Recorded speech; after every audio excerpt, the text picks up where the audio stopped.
that may be in that room that could possibly be of harm to the officers or to civilians. With that, we train our officers to unholster their weapons and clear the room at the same time. We are equipped with those lighted guns, so it frees up our hands in case something else may come apart to us. If that answers your question. Yeah. I'm sorry. So, Linda, the other thing I think that you asked is the second part was what again? Give me the number 2 question. The second part was, when is the body cam footage going to be released? Yeah. So right now, The DA has so yeah, the DA has it, and we don't have any intention on releasing body cam on accidental discharge. We never do that, and I don't think we're going to do that here just because it's a newsworthy incident. That we're not going to change that protocol. We're not going to release body cam on accidental discharge. Thank you.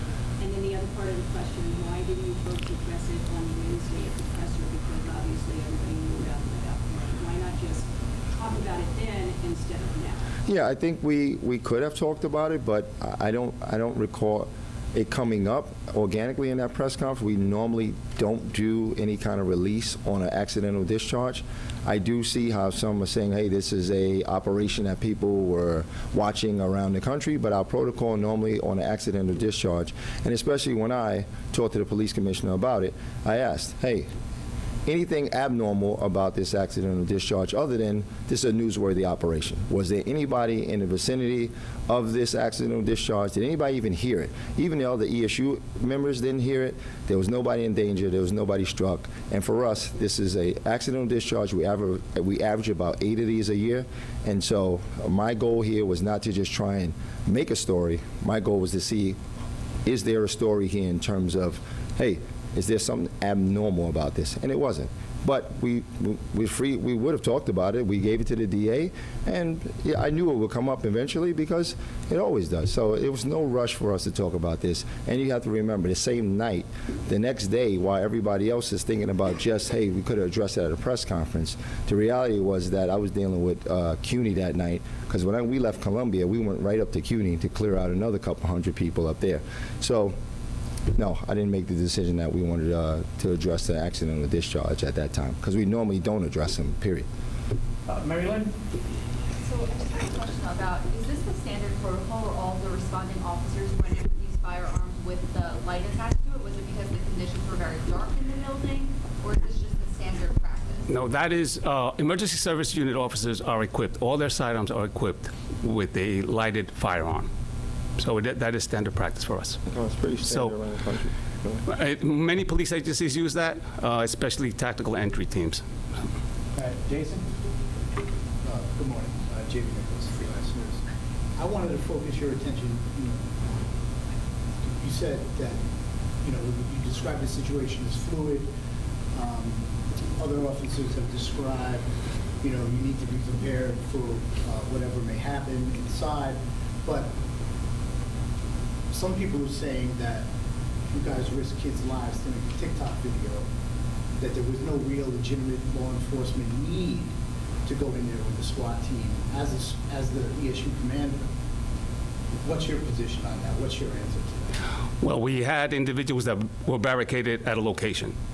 That is what ESU officers do. They gain entrance to barricaded situations, not just for perpetrators or armed perpetrators, but for people who need assistance, to handle aids, and to handle emotionally disturbed people. So we were tasked to breach a building that was barricaded, and then to secure the protesters that were in there. And the other thing we always say at these press conferences, we understand this is New York City. We have, and the mayor loves to say, we have, 8.5 million people, 8.5 million opinions, all right? But if you ask tactical, experienced people around the globe about making these type of entries anywhere where you don't know what's on the opposite side of those doors, where people have been barricaded for several hours, if not more than 24 hours, and not know what to expect. I don't think any of those experts will tell you that it's a good idea to go in there without your proper equipment and be ready for anything that you may encounter. But did you guys have any intel that they were on? That's why you go prepared for anything. So you didn't have any intel? All right, we're going to move on. But no, hold on 1 second.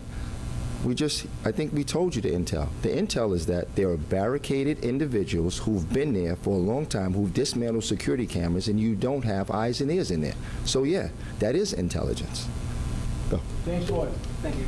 I mean, this is ESU, and these are your best guys. We all know that. Mhm. Can you talk a little bit more about the training that goes into an incident like this, and why it wasn't, in this case, it might not have been followed, or why was and you said officer and sergeant, was it a sergeant? Sergeant. But why was the sergeant's finger on the trigger? And just talk about what happens going forward. Is there some sort of disciplinary action? Sure. So, ESU training, or Specialized Tactics School, is a 9-month training course, which is probably the longest, one of the longest in the country, definitely the longest in this department. 10 weeks of that training is dedicated to heavy weapons and tactics training. When incidents like this happen, and it's called an accident for a reason, correct? It's called an accidental discharge. The sergeant at the time was trying to clear an area, an unknown location that was dark. So he made the decision to transition his firearm from his dominant hand to his non-dominant hand so he could better try to gain access to the office. With that, he unintentionally pulled the trigger of his weapon and discharged the firearm. Moving forward, we will obviously counsel the officer and send him to retraining and reevaluate him, and we'll take it from there. He's a very experienced officer in the unit. He's been a sergeant in the unit now for almost 8 years with an impeccable record. But do we know how just in the training that we covered for you all, usually the number one thing is to never let your finger Yes. get to the trigger. Right. Do we know how that could happen? Well, sir, under the conditions, I mean, it's a high-level stress situation. When he transitioned to his left hand, he accidentally pulled the trigger. That's the best. I can't tell you I could get into the sergeant's mind, so. All right, this will be our one last more. question. Kelly, New York One. Carlos, hold on a second. Carlos, who are you calling on for your question? Kelly, New York One will call her. Yeah. Yes, I wanted to ask you, you said it wasn't your decision about releasing the information about the accidental discharge. Who made that decision? And I'm just wondering, if it happens regularly, why not then talk about it at the previous press conference?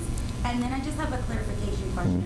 Is it every officer that's going to clear these encampments once you guys are asked to going in with that type of weapon, with a flashlight firearm? Is this something that you guys are reviewing to not use them when you're clearing these other encampments? I'll work backwards. I think the chief said that this is standard for his ESU teams and his special operations people. It is not standard for our patrol people. So no, many of the patrol people you saw going in who weren't making the breach of the building, their firearms are not equipped with this flashlight. And then your other question was? On the decision, whose decision was it to not bring this topic up? Well, it's a joint decision, and it's one in which it's been like that for many years here. I don't recall many requests other than the newsworthiness of it is not the only thing that the police department has to think about. All right, this is an accidental discharge. This is the first time I'm being asked about an accidental discharge probably in years. I was in DCPI for 4 years prior to this as a lieutenant. I don't recall anybody here asking me about an accidental discharge. So just because it happens at a place where we're doing an operation where now it's at a place where we consider newsworthy, now we care. But accidental discharges happen every single year, and we average about 8 a year, and we don't get requests on them. So that policy has been pretty standard, and if you do ask about it, we'll talk about it, like we're doing right now. Did you just say the type of gun You it think? was? We good? Oh, We're done. okay. Sounds good. All right, thank you. Gun it is? Safety on the gun? You can follow up. Just send any questions. If you want to follow up, send a question to Was the DCPI. mayor We'll- Why do you aware, get for a press was the conference? mayor aware of this also, in addition to the police Mayor was commissioner? aware. And so he also decided that it wasn't newsworthy before today? The police department is it. Why are you bringing up the name? It's a police department. Because the mayor was here. He's made a lot of comments about this raid the public, so we weren't You're knowing telling he me, knew. I'm sorry. We have a police commissioner. We have a police commissioner. We received a letter requiring assistance. And in an emergency, the mayor wouldn't make that decision either. If there was an emergency, you didn't inform the mayor because somebody's. I'm sorry, please. I'm sorry. What makes this But line you're of saying questioning that you sent exasperating? troops into What makes this Columbia line of questioning without the so mayor exasperating to you? As we've gone through the press conference, there's been a sense that we're asking things that are not necessarily of news value. So that's how you feel. But it seems like this is not a newsworthy story. An accidental discharge is not particularly newsworthy. I don't know if it's newsworthy or not. We have 8 of them over action around 8 a year, every year, and I normally don't get asked about it. So you would have to answer that question. I would answer those questions if we were asked. Right, thank you for that. What kind of It was not one of these long guns that they were only carrying their 9mm body. Glock 9mm. Thank They're only you. carrying handguns inside this operation. No, right. Thank you, guys. Thank you, everyone.